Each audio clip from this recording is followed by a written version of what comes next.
Hello students, welcome to Shiny Max 10ஆம் வகுப்பு பயிற்சி 2.9ல் 5வது கொஸ்டின் பார்க்கலாம். முதல் எண் இயல் எண்களின் கணங்களின் கூடுதல் 2025 எனில் எண்ணின் மதிப்பு காண்க. நமக்கு இங்க முதல் எண் இயல் எண்களின் கணங்களின் கூடுதல் கொடுத்துருக்காங்க. கொடுத்துக்கிட்டு எண்ணோட மதிப்பு என்ன அதை தான் கண்டுபிடிக்கணும். கொஸ்டின்ல கொடுத்துருக்கதை எழுதிக்கலாமா? பாருங்க, முதல் எண் இயல் எண்கள், இயல் எண் 1ல இருந்தே தொடங்கும். அப்போ 1.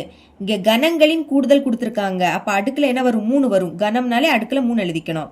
1 கியூப், 2 கியூப், 3 கியூப், எக்ஸெட்ரா கூட்டல் இந்த மாதிரி எண் கியூப் வரைக்கும்.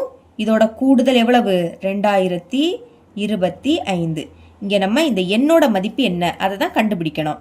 ஓகே, இதோட ஃபார்முலா என்னது? n இன்டூ n கூட்டல் 1/2.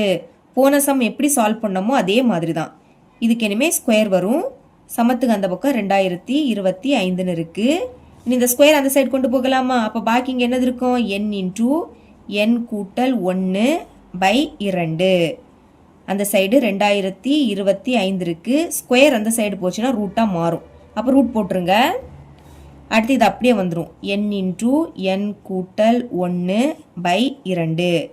இப்போ 2025 எப்படி எழுதலாம்? நான் இங்கே எழுதிக்கிறேன். ரூட் போட்டுருங்க. 2025 எப்படி எழுதலாம்னா 45 பெருக்கல் 45. 45ஐயும் 45ஐயும் பெருக்குனா 2025 தான் கிடைக்கும். இப்போ ரூட்டுக்குள்ள 2 வாட்டி 45 இருக்கு. ஒரு 45 வெளியே எடுக்கலாமா? அப்போ இங்கே எழுதிருங்க. இனி என்ன பண்ணலாம்? எண்ணை உள்ள கொண்டு பெருக்கலாம். எண்ணையும் பெருக்குனா என் ஸ்கொயர், சென்டர்ல பிளஸ். அடுத்து எண்ணையும் 1ஐயும் பெருக்குனா எண்ணு தான்.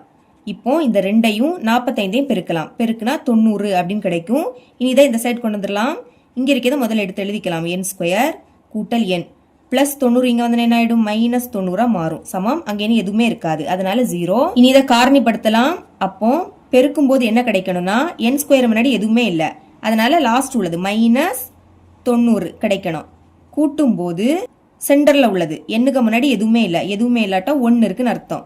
அப்ப இங்க என்னது இருக்கு? பிளஸ் 1 எழுதிக்கலாம். பிளஸ் 1. ஓகே, பெருக்கும் போது எப்ப 90 கிடைக்கும்? 9 10 90. மைனஸ் இருக்கு. அப்ப ரெண்டுல ஏதாவது ஒண்ணுக்கு மைனஸ் போடணும். அதை கண்டுபிடிக்க அடுத்துள்ளதை பாருங்க. கூட்டும் போது இங்க என்ன குறியீடு இருக்கு? பிளஸ் குறியீடு இருக்கு. இங்க என்ன குறியீடு இருக்கோ அதை பெரிய நம்பருக்கு தான் போடணும். 9 விடைக்கு 10 பெருசு. அப்போ பிளஸ் பெரிய நம்பருக்கு போட்டுருங்க, மைனஸை சின்ன நம்பருக்கு போட்டுடலாம். இப்போ செக் பண்ணுங்க. 9 10 90 பெருக்கும் போது ஒரு மைனஸ் இருந்தால் அந்த மைனஸ் அப்படியே வந்துடும், மைனஸ் 90. இனி கூட்டலாமா? கூட்டும் போது ஒரு மைனஸ் இருந்துன்னா கழிச்சு பெரிய எண்ணோட குறியீடை போடணும். கழிங்க 10ல இருந்து 9 கழிச்சா 1. பெரிய எண் 10, அதோட குறியீடு பிளஸ், அதனால இங்க பிளஸ். கரெக்டா பிளஸ் 1 வருது. ஓகே, இதை எடுத்து எழுதிக்கலாமா? இங்க எண் இருக்கு, அதனால என் மைனஸ் 9 இன்டூ மறுபடியும் பிராக்கெட் ஓபன் பண்ணுங்க. இங்க எண் இருக்கு, என். இங்கே எக்ஸ் இருந்துன்னா எக்ஸ் எழுதிக்கணும், டி இருந்துன்னா டி எழுதிக்கணும், என் இருக்கிறதுனால என் எழுதிக்கிட்டோம். அடுத்து பிளஸ் அந்த 10 சமம் இங்கே 0 இருக்கு. இனி தனித்தனி 0க்கு சமப்படுத்தலாமா? முதல் என் மைனஸ் 9 இஸ் ஈக்குவல் டு 0. அல்லது இதை எடுத்து எழுதிருங்க. என் கூட்டல் 10 இஸ் ஈக்குவல் டு 0. என் தான் வேணும், அப்போ என்ன இங்கே வச்சுக்கலாம். மைனஸ் 9 அங்கே போச்சுன்னா பிளஸ் 9 மாறும். பிளஸ்னா முன்னாடி பிளஸ் குறியீடு போடாண்டாம். அல்லது இனி இந்த என்ன இங்கே வச்சுக்கலாம். பிளஸ் 10 அங்கே போச்சுன்னா என்ன ஆகிடும்? மைனஸ் 10 ஆகும். என்னோட மதிப்பு மைனஸ்ல வந்துன்னா அதை எடுத்துக்க கூடாது. அப்போ என்பது ஏற்புடையது அல்ல அப்படின்னு எழுதிக்கலாம்.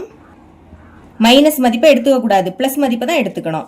அப்போ therefore n is equal to 9. இதுதான் என்னோட மதிப்பு. இவ்வளவுதான் இந்த சம்.